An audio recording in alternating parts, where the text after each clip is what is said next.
C'est une posture qui a de quoi étonner. De retour à Dakar depuis bientôt 2 semaines, Maître Abdoulaye Wade a dénoncé l'absence de Khalifa Sall et de son fils Karim pour le scrutin du 24 février prochain.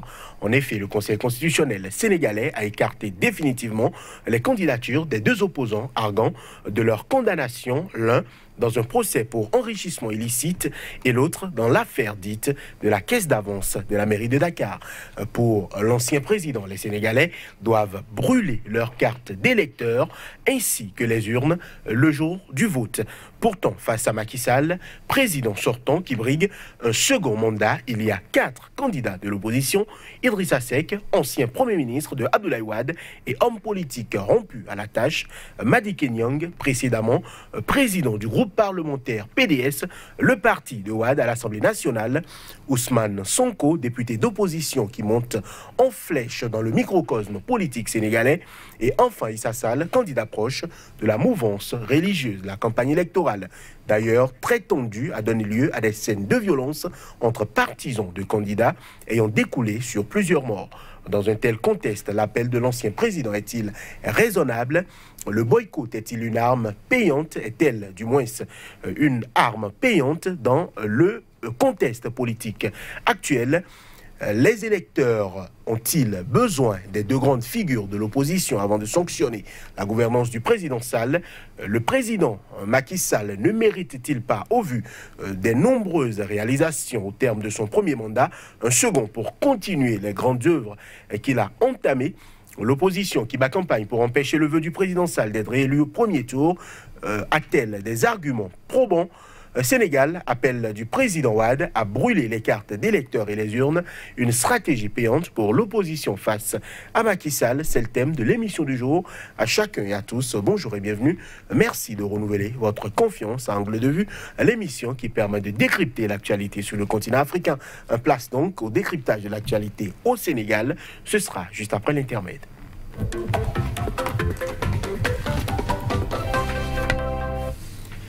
À nouveau, bonjour à chacun, bonjour à tous. Sur ce plateau, Dieudonné Lokossou, bonjour. Bonjour, monsieur le journaliste. Vous êtes panafricaniste, grand militant des droits de l'homme, ancien secrétaire général de la CSA Bénin. Face à vous, Patrick Armand-Pouillon, bonjour. Bonjour. Vous êtes coach en politique de développement et gestion de crise. Ma première question est pour vous, Patrick Armand-Pouillon. Un plaisir de vous avoir sur ce plateau. Vous avez suivi un peu la campagne en cours au Sénégal entre le président Macky Sall et ses adversaires politiques. Quels sentiments avez-vous de tout ce qui se passe en ce moment?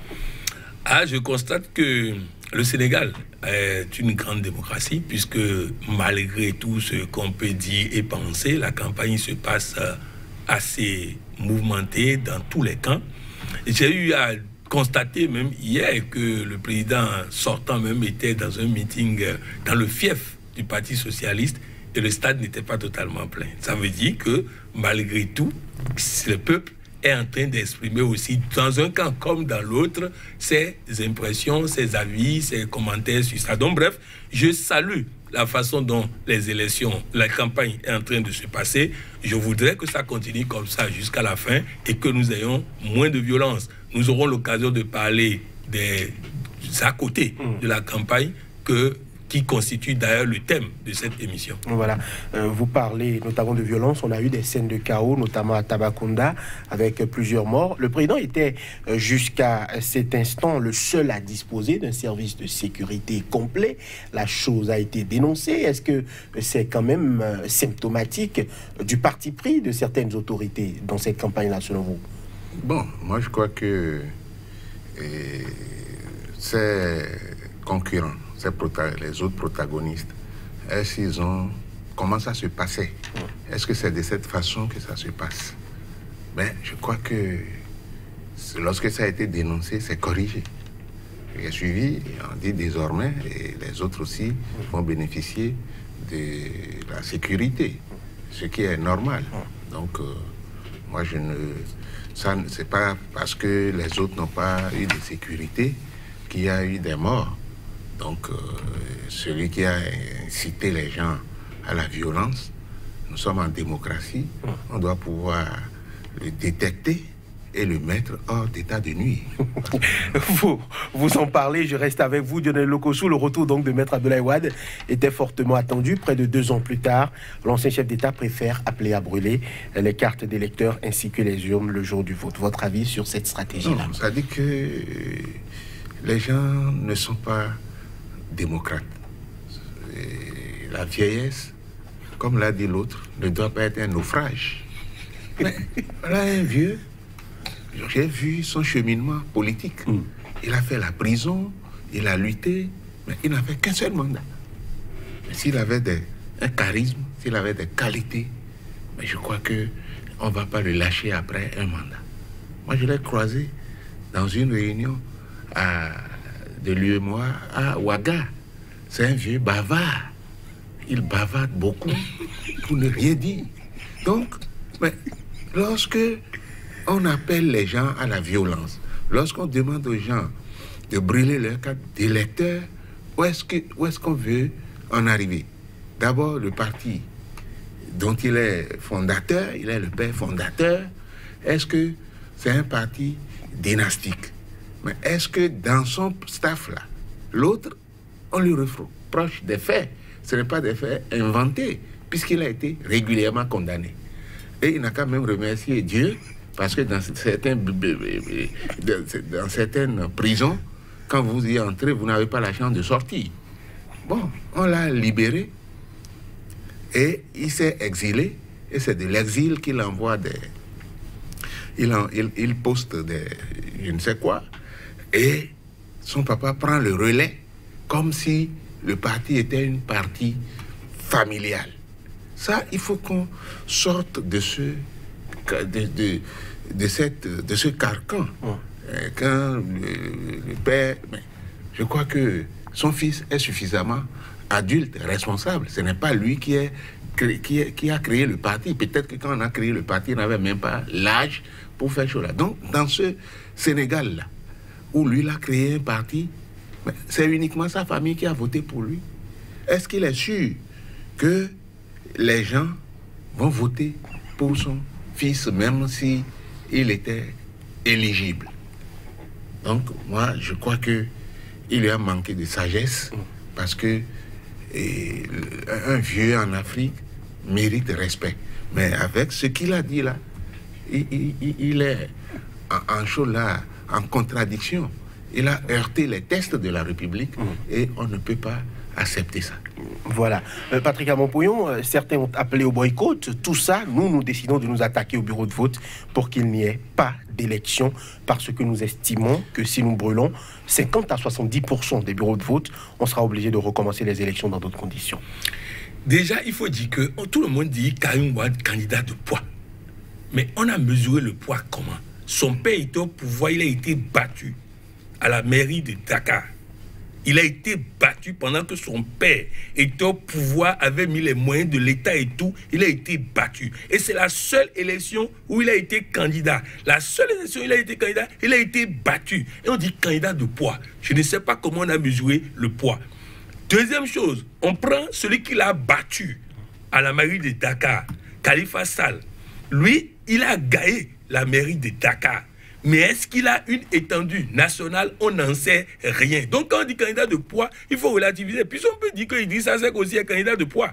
Maintenant, cela étant, on dit qu'on a éliminé tous les candidats de poids. C'est à croire qu'Idrissa Seck n'a pas la carrure de Karim Wade, n'a pas la carrure de Khalifa Sall. Première chose. Deuxième chose, à supposer même qu'ils sont candidats de poids. J'ai l'habitude de dire qu'en politique, lorsqu'on a des cadavres dans un placard, il ne faut pas faire la politique. C'est-à-dire qu'on peut t'oublier quand tu as des cadavres dans un placard et que tu ne fais pas la politique, mais quand tu fais la politique, parce que ce qu'on reproche au maire de Dakar, il dit lui-même que tous ses prédécesseurs ont fait la même chose. Autrement dit, tous les politiciens sont coupables. Oui, mais tous les politiciens n'ont pas tenté de prendre le pouvoir d'État chez le président en exercice. Donc, je finis avec ça. Maintenant, on vient à l'élection. Et on dit, et là encore, je voulais donner un autre exemple à tous les soi-disant démocrates africains, aux oppositions africaines. Au Togo, on a mis Sylvanus Olympio en prison, sous le prétexte qu'il a fait trafic de devises. Il est resté en prison. Il a organisé son parti qui a gagné les élections, a voté une loi d'amnistie, l'a nommé Premier ministre et il est devenu Premier président du pays. Donc, il faut qu'on comprenne, si nous voulons vraiment gagner les élections, on peut, malgré toute la pagaille, la stratégie, le vol, l'escroquerie du régime en face. Je vais aller encore récemment, regarder au Congo démocratique. Je n'ai jamais vu une élection aussi verrouillée que ce qu'on a eu au Congo démocratique. Mais malgré ça, le candidat du pouvoir, 8%. C'est-à-dire que c'est pour dire que c'est possible. Il faut s'organiser. Maintenant, pour revenir à la posture de Karim Wade et du président Wade, je dis, c'est grave. C'est grave quand le président Wade demande à des Sénégalais d'aller tenter de brûler les urnes. On va les mettre en prison, mais il ne va pas faire autant de lobbying pour obtenir la libération de ces gens comme il a obtenu la libération de son fils. Donc il les envoie devant la justice, des gens seront tués, des gens seront mis en prison, mais a-t-il un plan, un collègue d'avocats pour les défendre, pour les protéger? Bref, j'ai compris que les Sénégalais, toutes tendances confondues, ont compris qu'il faut oublier désormais Abdoulaye Wade et passer à autre chose. Mais il a quand même pu mobiliser des gens. Dans cette posture-là, il y a quand même quelques soutiens qui lui restent fidèles et qui estiment que le boycott pourrait arranger. Est-ce que, selon vous, le boycott arrange aujourd'hui l'opposition? Le soutien dont vous parlez, ça doit être dans son cocon familial. Mais maintenant, dire que les gens vont suivre ce mot d'ordre de boycott ou de violence satanique, je crois quand même qu'au Sénégal, il y a plein d'intellectuels. Même les gens qui vont dans le marché savent distinguer le bien du mal. Mais lui, il a des privilèges en tant qu'ancien président de la République. Donc, mais par rapport, je dis bien, par rapport à son âge, il ne devrait pas dire ça. Mais si son fils était mort, il allait réveiller qui? Donc, moi, je crois que le problème de création de partis en Afrique, il faut qu'on repense cela sérieusement. Parce que ce qui se passe, je suis passé ici plusieurs fois, je vous ai parlé du Togo, je vous ai parlé du Gabon, et ainsi de suite. Donc, le transfert de pouvoir dynastique, il faut que... c'est antidémocratique. Bon, si on peut m'opposer le cas de Bush, mais Bush n'a pas appelé son fils pour dire que c'est lui qui va être candidat. Quand Bush est parti, un autre Bush est venu, mais c'est plus tard. Donc, le fils doit faire son combat personnel. Il n'est pas sur le terrain. Il n'est pas sans tâche. Donc, le président lui-même, ancien, ce vieillard-là, c'est un juriste de renom. Il a fait le droit. Donc, cet appel-là, pour moi, c'est insensé. Aucun Sénégalais ne peut accepter ça. Même si, dans le bastion socialiste, comme l'a dit le Poyon, et les airs là ont été un peu déserts, choses là, mais ça c'est un coin du Sénégal. Donc, on ne peut pas avoir le même nombre partout. Mais c'est le résultat final qui compte. Donc, vous allez voir, les élections, ça peut se faire à un tour parce que l'autre a un bilan. Le type, au primaire, dans un lieu beaucoup plus... où il n'y a pas beaucoup d'électeurs, il a échoué. Pendant que son père avait beaucoup de moyens mis à sa disposition. Maintenant, quel bilan il va présenter? Il a été super ministre de façon scandaleuse. Donc, il a créé des problèmes. Donc, on ne peut pas... C'est l'histoire qui le rattrape. Parce qu'il sait que... Pourquoi quand on l'a libéré, il n'est pas resté sur place? Et pourquoi n'est-il pas rentré aujourd'hui? Et pourquoi il n'est pas rentré? Il est candidat et son papa se substitue à lui et appelle les gens à la violence. Non, ça, ce n'est pas bon. Voilà, pour l'État, ce sont des propos qui sont appelés à mourir de leur propre mort. On ne peut truquer des élections aujourd'hui au Sénégal. Ce sont les propos du ministère de l'Intérieur notamment. Vous savez, les Sénégalais sont intelligents, tous, toutes tendances confondues. Si vous prenez un Sénégalais qui n'a que le PPC, il est plus intelligent que beaucoup de cadres dans beaucoup de pays. Pourquoi j'ai dit ça? le président Wade est tout sauf bête. Et ceux qui pensent qu'il ne parle pas vieillesse n'ont pas compris. Le président Wade est en train d'envoyer des ballons d'essai. Ce que le président Wade cherche, c'est l'amnistie de son enfant. C'est tout. Il veut offrir à Macky Sall un deuxième mandat contre l'amnistie de son enfant. Résultat, il fait de la provocation pour créer une tension. Vous avez vu le silence du gouvernement et même le porte-parole du gouvernement qui a voulu lui répondre, il a reçu les journalistes dans son bureau. Il n'y a même pas eu conférence de presse. Parce qu'ils ont compris qu'il ne faut pas valoriser ça. Il ne faut pas donner de l'importance à ça. Vous avez vu, il est venu à l'aéroport. Il a annoncé autre chose. Il arrive à l'aéroport, il fait un autre discours. Déjà, à l'aéroport, ses militants, une bonne partie, commençaient par débouter le message. Ensuite, il fait une réunion chez lui à la maison pour annoncer qu'on va brûler les urnes. Il n'arrive même pas à faire un meeting. Bref, il dit qu'il va faire la tournée du pays et il prend la direction de la Guinée. Vous voyez, c'est-à-dire, non, il fait des ballons d'essai. Il est allé voir le président guinéen pour voir s'il va faire médiation. Mais Wade doit comprendre une chose. Il a formé Macky Sall. Autrement dit, toutes ces ruses, Macky Sall connaît. Il connaît ses stratégies. Donc, ne pensez pas qu'il est fou. Non, il a laissé son enfant en sécurité là-bas pour venir négocier son amnistie. Donc, vraiment, l'élection, il a classé l'élection déjà. Il a classé l'élection. Il veut aider le président Macky Sall, mais il veut quelque chose en retour. Et vous vous rappelez, la réponse du gouvernement est, nous sommes prêts à le rencontrer, mais nous ne voulons pas faire d'accord avec lui. Donc, vous voyez, ils ont compris ce qu'il est venu chercher. Il est venu chercher un accord politique pour l'avenir de son fils. Et mieux, comme je l'ai dit ici sur ce plateau déjà, il faut que nous comprenions que nous ne pouvons pas sacrifier un pays pour défendre un enfant qui a tout eu déjà. Il a tout eu. Il était ministre de la terre, de la mer, des rails, du ciel, partout. Il a tout eu. Et quand vous vous imaginez que Macky Sall, aujourd'hui candidat contre celui qui incarne les délestages, celui qui incarne l'incapacité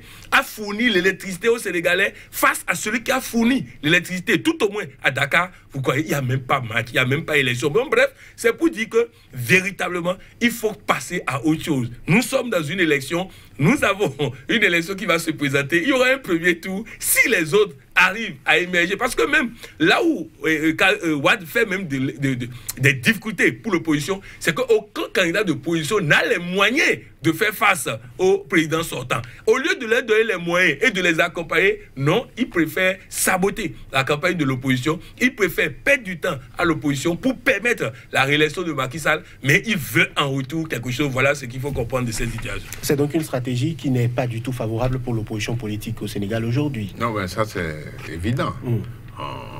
On ne peut pas s'inscrire dans cette dynamique-là, une dynamique dangereuse.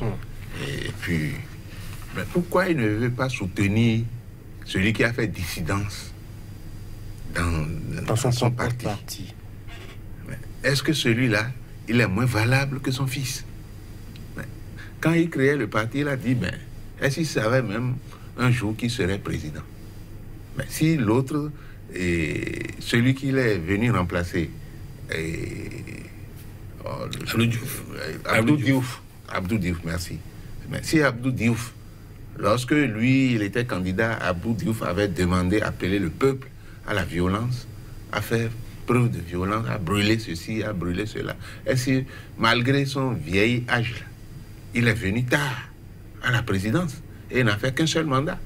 Ça veut dire que il ne réunit pas un certain nombre de conditions sur le plan moral, et sur le plan psychique et sur le plan même politique. Mais il a fait un mandat, il est parti. Il a même fait 2 mandats, il voulait 3e. C'est le 3e qu'il voulait. Excusez-moi. Alors. Oui, il a fait 12 ans. Il a fait 12 ans au pouvoir. Par ruse. Je ne dirais pas l'autre. Il fait par ruse. Il a réussi à faire les 2. Mais il n'a qu'à remercier Dieu. Est-ce que le Sénégal s'est vendu à la famille? Le Sénégal, ce n'est pas un héritage. Donc, l'appel, là, c'est tombé dans les oreilles de sourds. Je crois que, comme l'a dit mon interlocuteur, les Sénégalais ne sont pas bêtes. Quand vous allez à Dakar, j'ai eu le privilège d'y aller plusieurs fois, en tant que syndicaliste. Quand vous rencontrez des gens, ils sont mûrs. Ils sont mûrs, ils sont un peu comme nous.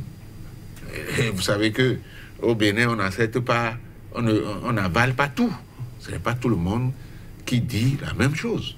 Donc, il doit y avoir toujours des courants dans les partis, des divergences, mais on ne peut pas se prétendre de ce que son enfant n'est pas admis à concourir alors qu'il ne remplit pas les conditions requises et appeler les gens. Ça veut dire que ce qu'il a fait, bâti en 12 ans, parce que je ne peux pas dire qu'il n'a rien fait, mais il veut voir détruire ce qu'il a fait avant de mourir. Ce n'est pas bon.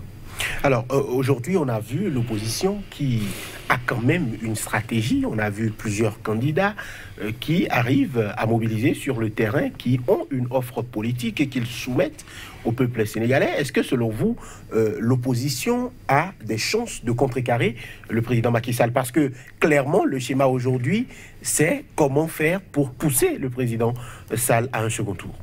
Au fait, il faut dire ceci. Vous savez, je voudrais aussi parler aux opposants africains. Une élection présidentielle, c'est d'abord de l'argent. Beaucoup d'argent.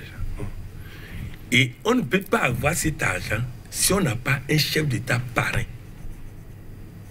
Ça ne se gagne pas seulement dans le pays. Allez demander à George Weah pourquoi il avait soi-disant perdu avant et que maintenant il a réussi. Et quand il a réussi cette fois, si vous avez vu, il allait remercier les chefs d'État qui l'ont aidé. Parce qu'on pense que il suffit d'être candidat, d'être populaire, de pouvoir faire le tour du pays. Allez demander à Youssou N'Dour, c'est l'homme le plus populaire du Sénégal. Hein. Mais il a eu que 5%. Hein. L'homme le plus populaire du Sénégal, quand Youssou N'Dour arrive à l'aéroport, on dit numéro de Nombatou. Et tout le monde est prêt à recevoir Nombatou. Quand on dit Nombatou, tu vas penser que c'est le président de l'Assemblée nationale, c'est Youssou N'Dour. Mais il n'a eu que 5% malgré tous les milliards qu'il a. Donc c'est pour dire... Est-ce qu'il dit ça sec, après autant de temps dans l'opposition, a les moyens de faire campagne? Est-ce que Khalifa Sall, avec tout ce qu'il a vécu, a pu lui donner autant de moyens? Regardez même au Congo démocratique, je vais prendre cet exemple, vous allez comprendre. Pourquoi Tshisekedi, selon les résultats, nous ne sommes pas en train de dire que c'est ça les vrais résultats, selon les résultats de la Senko, Tshisekedi aurait eu 18 et Fayoulou aurait eu 62. Qu'est-ce qui justifie ça selon vous? Vous croyez que c'est popularité seulement? Non, c'est les moyens. C'est les moyens. L'autre à Jean-Pierre Bemba, l'autre à Moïse Katumbi et tout ça, qui ont mis les moyens. Donc il faut les moyens. Ils avaient besoin de Ouad, surtout pour les moyens. L'opposition togolaise a eu des problèmes parce qu'ils ont perdu J-Chris Olympio qui pouvait leur donner les moyens. Donc c'est très important que nous comprenions. On ne gagne pas une élection parce qu'on est populaire. Il faut avoir des bases dans tous les coins du pays. Il faut avoir des représentants dans tous les bureaux de vote. Il faut les nourrir. Vous imaginez, vous envoyez un représentant d'un bureau de vote, il n'a même pas à manger. C'est l'autre parti qui lui donne à manger à midi. On ne sait pas ce qu'on a mis dedans. Il va dormir, il va signer les papiers. Donc bref, c'est pour dire. Et quand on va nous dire qu'il y a fraude, les amis, pourquoi il y a fraude? Il y a fraude simplement parce que les autres n'ont pas les moyens de mettre des représentants dans tous les bureaux de vote. Les autres n'ont pas les moyens de contrôler le système. Les autres n'ont pas... Donc bref, c'est pour dire que concrètement, il faut que nous comprenions que pour une élection, il faut que les oppositions comprennent qu'au lieu d'aller en rang diversité, il faut se mettre ensemble, mobiliser les forces, mobiliser les moyens pour pouvoir capitaliser. Parce qu'en face, vous avez tous les moyens en bloc pour le candidat en face. Donc bref, il y aura match. Maintenant, est-ce qu'il y aura deuxième tour? Ce miracle-là, que l'opposition sénégalaise nous crée ce miracle, parce qu'avec toute cette division, où celui qui peut donner les moyens, lui, il veut qu'on brûle les urnes et tout ça, on ne sait pas ce que ça va être vraiment. Lokossou, j'aurais posé une question. On a vu au Sénégal où le président a fait voter et a appelé de tous ses voeux un système de parrainage qui aujourd'hui a filtré complètement la liste des candidats. On parlait de 90, pratiquement 100 candidats. Aujourd'hui, on en est à 7 puis 5, puisque les deux opposants, Macky, Khalifa Sall et donc Karim Wade ont été écartés. Aujourd'hui, on en est à 5 candidats. Est-ce que cette réforme-là, le fait d'obliger un filtrage, puisqu'on demande d'avoir un peu plus de 50 000 personnes qui signent pour vous et qui disent qu'ils vous soutiennent avant d'avoir le droit de compétir à une élection présidentielle. Est-ce que selon vous, c'est un verrou qui était important en politique? Non, je crois que d'abord, je vais prendre un pan de la réponse qu'il a donnée. Il ne faut pas confondre la foule avec le peuple. Ce n'est pas le folklore que nous voyons en Afrique. On sait comment on réunit les gens. Bon, lorsque ce n'est pas spontané, il y a un problème. Et les mobilisations des foules Quand Yahi Boni sort aujourd'hui, malgré 7-10 ans d'échec entre griffes, les gens battent la voix. Mais là, c'est spontané. Ça sort du cœur. Alors, moi, les élections où, pour ce petit pays, vous avez 40 candidats, c'est un système qui permet d'enlever. Il y a des gens qui le font aussi par complaisance. Et ils mettent sur leur carte anciens candidats à la présidence de la République. C'est un titre, ça. Mais c'est ridicule. Mais tu n'as jamais été député, même dans ton coin, ou même conseiller. Et tu vas aussi, tu fais le gigoto. Vous avez vu, dans ce pays, il y a des gens, quelqu'un a été candidat, et au sorti des urnes, les gens même de sa propre maison n'ont pas voté pour lui. Donc quelqu'un a eu 75 voix dans tout le Bénin. Ouais. Donc, le système là, si on peut vraiment... c'est un essai. Et c'est sur la base de l'expérience, ou des expériences. Donc, 70 candidats, 60, bon, au Nigeria, ils sont plus de 70. Mais ça peut se concevoir. Mais il n'y a que 2 qui émergent. Si on avait fait les primaires, on a demandé aux gens de parrainer, vous allez voir qu'il y aurait beaucoup de candidats qui vont écouter leur ambition. Donc, moi, je pense que c'est un système qui permet de clarifier le paysage. Parce qu'il y a trop de confusion. Celui qui ne peut même pas diriger un ménage peut diriger un peuple. Vous voyez que l'ambition est démesurée. Donc, on voit, même pour être ministre, il faut avoir un certain nombre de qualités. Le ministre, c'est quelqu'un qui est appelé à servir le peuple et non à se servir. Mais sinon, Karim, ce qu'on lui a reproché, mais il a pris des avocats français, parce qu'il a lui-même, il a la double nationalité, mais pourtant, il a été condamné, débouté, condamné.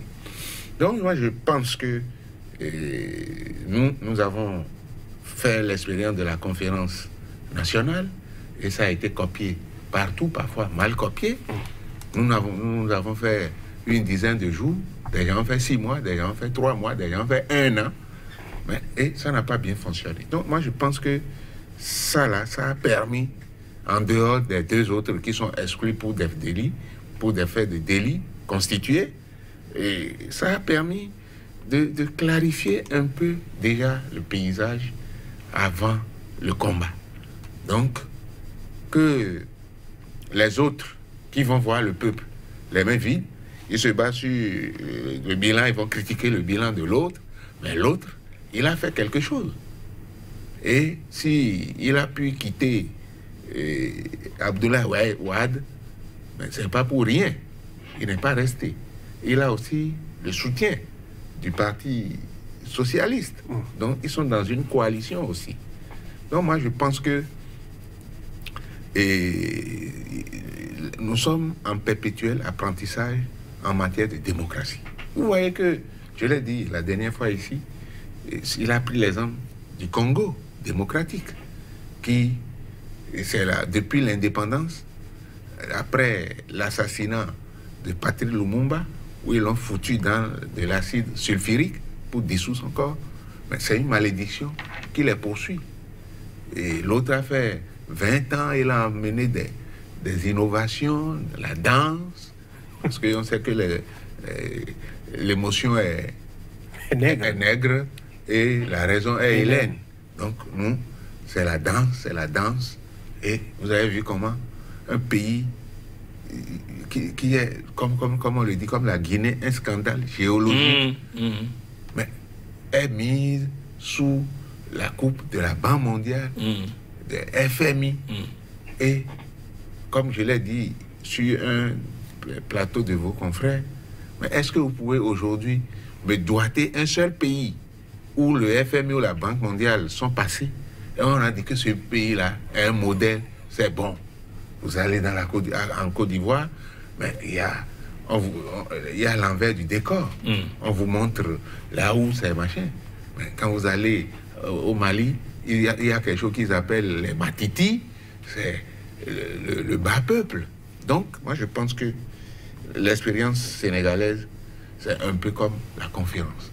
Si on peut aussi un jour introduire ça, et que on ait la garantie qu'on n'ira pas acheter aussi les consciences pour avoir les parrainages.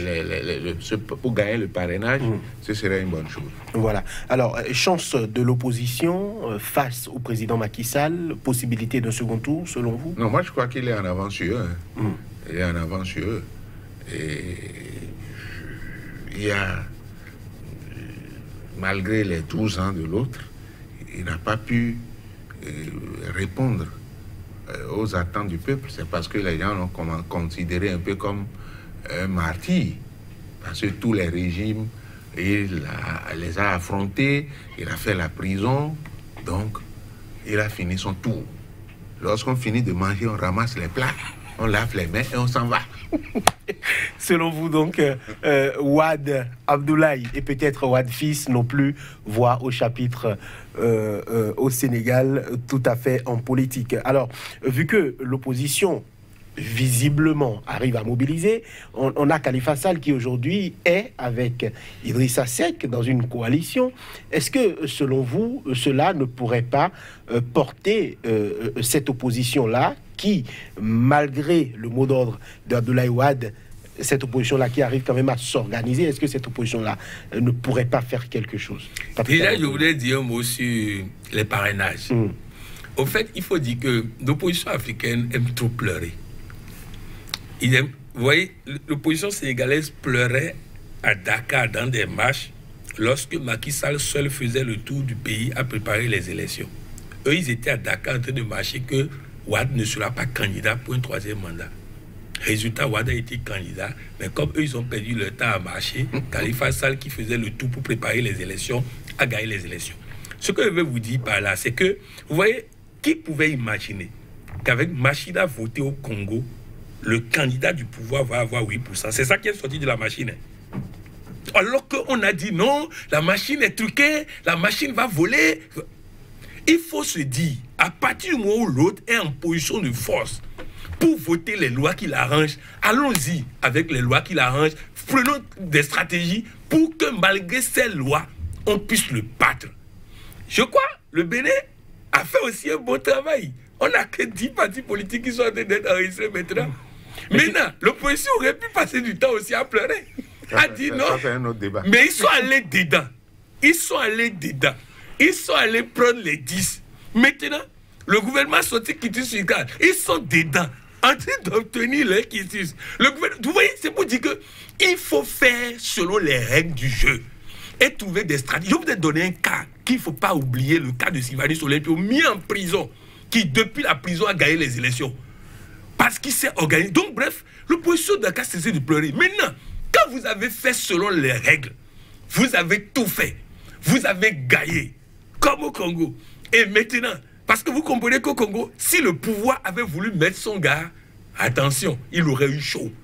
Donc, il a compris qu'en réalité, malgré tout, s'il met son gars, ça va chauffer. Donc bref, c'est pour dire qu'il faut qu'on cesse de pleurer chaque fois et mettre en place des stratégies. On dit que le régime a bloqué les parrains. Mais ça veut dire que, est-ce que le régime béninois peut bloquer les parrains au Bénin? Non, parce qu'il y a des Béninois qui n'accepteront jamais d'aller signer la liste du gouvernement, même si on leur donne de l'argent. Donc c'est pour dire qu'il faut que l'opposition s'organise, travaille, se structure, communique, fait de la chose là. Mais cette affaire de parrainage, on a pleuré. Maintenant, le parrainage a permis quoi? Économie à l'État. Économie à l'État. Parce que quand on se retrouve avec 70 candidats, c'est les impôts de la population qui vont être utilisés pour ça. Donc, économie à l'État. Maintenant, c'est vrai que Macky Sall l'a fait parce que ça l'arrange. Je suis totalement d'accord. Il n'a pas fait ça pour faire économie à l'État. Mais en résumé, ça fait économie à l'État. Donc, bref, il est important, il est essentiel que nous puissions. Maintenant, pour revenir à est-ce qu'ils ont une chance de... Oui. Mais là, il faut calmer d'abord. Je ne sais pas s'il faut l'appeler le vieux. Il faut calmer le vieux pour que le vieux sorte l'argent. Parce qu'il en a pris suffisamment. Il peut les aider financièrement. Donc que le vieux sorte l'argent pour financer... On n'a pas de preuve qu'il en a pris. Est-ce que moi, il a pris quelque part? Est-ce qu'il a pris dans sa poche? Est-ce qu'il a pris chez son fils? Moi, je ne vais pas dire là où il a pris. Donc, bref, il a les moyens. Il n'a qu'à aider l'opposition avec ses moyens pour que l'opposition puisse aller aux élections avec au moins des chances qui peuvent permettre. Parce que vous savez, une chose est de dire l'opposition mobilise, la population, mais l'opposition peut-il mobiliser dans toutes les régions comme le régime au pouvoir peut mobiliser? Voilà la question. Donc bref, moi je suis cette affaire-là régulièrement. Je suis les virgules et les points-virgules de cette affaire. Je sais, je vous ai donné une information montrant que le régime aussi n'a pas pu mobiliser quelque part. Mais sachez une chose, c'est que le régime va avec hélicoptère partout pendant que les autres sont en voiture. Il ne peut pas rattraper. Il faut les moyens. Et comme je vous l'ai dit, au Congo démocratique, c'est que M. Fayoulou a eu autant, voire plus de moyens que le régime. Voilà pourquoi le jeu il était possible de faire campagne, il était possible de faire élection. Donc bref, c'est pour dire que véritablement, il ne suffit pas de mobiliser, il ne suffit pas d'avoir des ténors, il faut avoir les moyens et je crois qu'ils ont intérêt à travailler à avoir les moyens. Votre avis sur Idrissa Seck, candidat de l'opposition qui reçoit le soutien de Khalifa Sall, autre candidat mais qui a été empêché de compétir? Non, je crois que le prisonnier n'a pas tellement de voix. Donc, il a parlé. Il en a quelques-unes. Bon, mais non, moi je crois que les gens du Congo ne doivent pas être un théorème à suivre. Parce que le peuple a été floué. Parce que ce qui s'est passé, c'est comme si c'est le prolongement du gouvernement défunt. Parce que l'autre, il sait que si Fayoula arrivait, il doit répondre des actes qu'il a posés. Donc il faut mettre un pantin là. Et comme moi, en Afrique, il y a eu quelques protestations et puis c'est fini. Parce que tous les régimes, quoi qu'on dise, se ressemblent. Les gens du président Olympio, dont vous avez fait allusion 2 fois, je suis d'accord. Moi-même, j'ai vécu là-bas. Mais les gens n'ont plus le même charisme. Olympio, c'est le peuple qui cotisait de l'argent pour sa campagne, pour tout ce qui a été fait. Et jusqu'à ce qu'il ait pu réussir à s'en sortir. Vous avez vu les conditions dans lesquelles il a été assassiné. Et depuis plus de 50 ans, c'est la même famille. Ça pose un problème de conscience. Maintenant, dire que... Mais si c'est seulement 2 qui se retrouvent, mais il serait difficile. Et les 2 autres, puisqu'ils sont 5. Et j'ai dit qu'il y a une longueur d'avance. Quel programme qui peut attirer? L'autre, il n'a plus peut-être ce qu'il a fait, ce qu'il a construit, il va chercher à le consolider. Il faut défendre un bilan. Mais ici, eux, ils n'ont rien à présenter. C'est le bavardage, comme d'habitude. Bon, ici, le président n'est pas paresseux. Il n'a pas pris de l'argent du peuple. Parce que vous ne pouvez pas dire que tous ceux qui gèrent en Afrique gèrent bien. Mais ça, il faut chercher à s'inscrire dans un esprit de chose là monolithique, pensée unique, pour dire c'est bon, on tape les mains, on danse. Bon, et heureusement qu'ici, nous, on n'est pas habitués à danser. Bon, le président lui-même, il ne peut même pas exiger ça de quelqu'un. Moi, je ne le ferai pas. Donc, et les chances de succès de celui qui a mis en jeu son fauteuil sont plus grandes. Soit au premier tour, ou quels que soient les calculs, au second tour, il va passer haut les mains. Voilà. Ousmane Sonko, je voudrais qu'on en parle. Patrick Armand-Pouillon, il était attendu pour les prochaines années, on va le dire ainsi, mais visiblement, il est déjà prêt. Il a déjà réussi le système de parrainage, ce qui n'est pas donné à tous les candidats. Et aujourd'hui, sur le terrain, l'homme arrive à mobiliser. Est-ce que vous voyez en Ousmane Sonko un projet pour le Sénégal, un projet crédible? Au fait, ça dépend de comment il va gérer l'après-élection. Parce que Ousmane Sonko, c'est pas maintenant. Maintenant, après les élections, est-ce qu'il va savoir gérer son pourcentage? Puisqu'il y a reconfiguration politique du Sénégal après ces élections-là. C'est dans cet esprit. Mais s'il joue tout sur ces élections, il risque de ne pas avoir de souffle pour continuer après. Parce que ce n'est pas encore le Macron africain. Ce n'est pas encore le Macron africain. Non, non, ce n'est pas encore le Macron africain. Son projet, son programme, un avis là-dessus? Oui, bon, d'abord, très marxiste, léniniste. Je ne sais pas quel Africain veut expérimenter ça encore. Ensuite, du jour au lendemain, il faut renvoyer le franc CFA, je ne sais pas pour remplacer par quelle monnaie. Et donc, bref, en tout cas, si c'est parler pour le populisme, oui, il sait le faire, à la Marine Le Pen et tout ça. Mais c'est pour vous dire que ça permet, il y a un plafond de verre qu'on n'arrive pas à dépasser avec ça. Ousmane Sonko. Et puis l'autre chose, c'est quoi? Vous savez, pour gagner une élection, il faut avoir une cellule dans tous les coins et recoins du pays. Il ne l'a pas encore. Il faut avoir les moyens. Il ne l'a pas encore. Il faut avoir des parrains. Il ne l'a pas encore. Donc vraiment, vous savez, ça va faire beaucoup. On va en parler. Mais je crois que c'est pas pour tout de suite. C'est pas pour tout de suite. Ousmane Sonko, c'est pas pour tout de suite. Ça viendra après. Bilan, gouvernance, président Macky Sall, selon vous? Moi, je ne suis pas au Sénégal. Je vais là sporadiquement. Mais ce que j'ai vu et ce que j'entends, parce que moi j'ai ma fille là-bas, ce que j'entends, et des amis anciens syndicalistes, c'est une voie royale pour reconquérir son fauteuil. Bon, donc, c'est quelqu'un quand même qui est équilibré. J'ai eu la chance toujours, dans mes fonctions syndicales, de le rencontrer. Nous sommes allés faire un congrès de la CSI Afrique là-bas. Il est venu. Tu ne sauras même pas que c'est un chef d'État. Et puis c'est pas un agité. Il est très calme. Il a quelque chose dans le crâne. Donc, bon, pour en venir à votre Ousmane Sonko, ben, il ne savait pas. Je vous ai dit tout à l'heure, il ne faut pas confondre la foule au peuple. Et ce n'est pas tous ceux qui ont souscrit, tous ceux qui l'ont parrainé, qui ont fait, comment vous appelez la chose, le parrainage. Il n'est pas évident. Non, même si tout le monde vote, ça ne fait pas 1%. Hein. Bon, si c'est seulement ces parrains-là, il a eu combien? Quel était le seuil? Est-ce qu'il a franchi le seuil? S'il a eu tout juste ou bien il est juste au-dessus du seuil, il ne faut pas qu'il espère quelque chose. Encore que, bon, moi, la gauche sénégalaise a apporté beaucoup pour le pays. Vous savez que Senghor est resté pendant longtemps. Donc c'est un pays quand même où les gens ont l'honneur, la dignité. Il a été l'un des premiers présidents à démissionner, à quitter le pouvoir. Et c'est ça qui a permis à Abdou Diouf de venir. Et lui aussi, quand il a été battu démocratiquement, il est parti sans mot dire.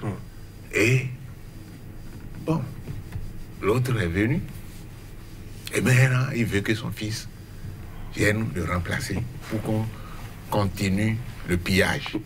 Patrick Amompouillon, je voudrais vous poser une question. On a l'impression quand même que la gouvernance du président Macky Sall est une gouvernance où l'opposition a des difficultés. On voit des candidats de poids, on voit des personnes qui sont, je dirais, heurtées dans leur capacité à s'exprimer. Est-ce que c'est une restriction du champ politique qui est nécessaire à la gouvernance en Afrique? C'est un cas qui a longtemps été évoqué un peu partout sur le continent. Non, je savais la question. C'était pour qu'au moins on trouve quelque chose à reprocher au président Macky Sall. J'ai bien compris la question. Même si j'avais eu l'autre question, je revenais sur cet aspect-là. C'est-à-dire que le régime actuel du président Macky Sall n'a pas été inclusif. Et on ne peut pas construire l'Afrique dans l'exclusion. Et je crois que s'il a deuxième mandat, il faut qu'il travaille à l'inclusion. Je ne parle même pas seulement des opposants. Le patronat se plaint du fait que dans la construction du Sénégal, le patronat sénégalais a été écarté. Donc, il faut qu'il y ait plus d'inclusion. On ne peut pas tenir compte de lui, sa tête ne me plaît pas. Lui, sa tête, on ne construit pas un pays comme ça. Donc, je pense que sur ce point-là, le président Macky Sall a des efforts à faire pour faire en sorte que les Sénégalais, toutes tendances confondues, c'est pas parce que Wade est en train de dire des bêtises que son électorat n'a pas besoin d'être intégrés dans le développement du pays. Donc je pense que sur ce plan, en termes de gouvernance, en termes d'inclusion, en termes d'association des différents courants du pays, il a beaucoup à faire. Parce que quand vous écoutez la société civile sénégalaise, ils ont aussi des reproches. Et je crois que sur ce plan, il y a des efforts à faire. Mais sur le plan infrastructure, déjà l'électricité qui a été réglée est déjà énorme. Les routes et tout ça, il a fait beaucoup. Voilà, Dieudonné Lokossou, c'est à la fin de cette émission. Le temps est complètement épuisé. Rapidement, vous voulez ajouter quelque chose? Bon, moi, je crois que on parle souvent d'inclusion ou d'exclusion. Bon, ça dépend de celui avec qui on veut faire l'inclusion.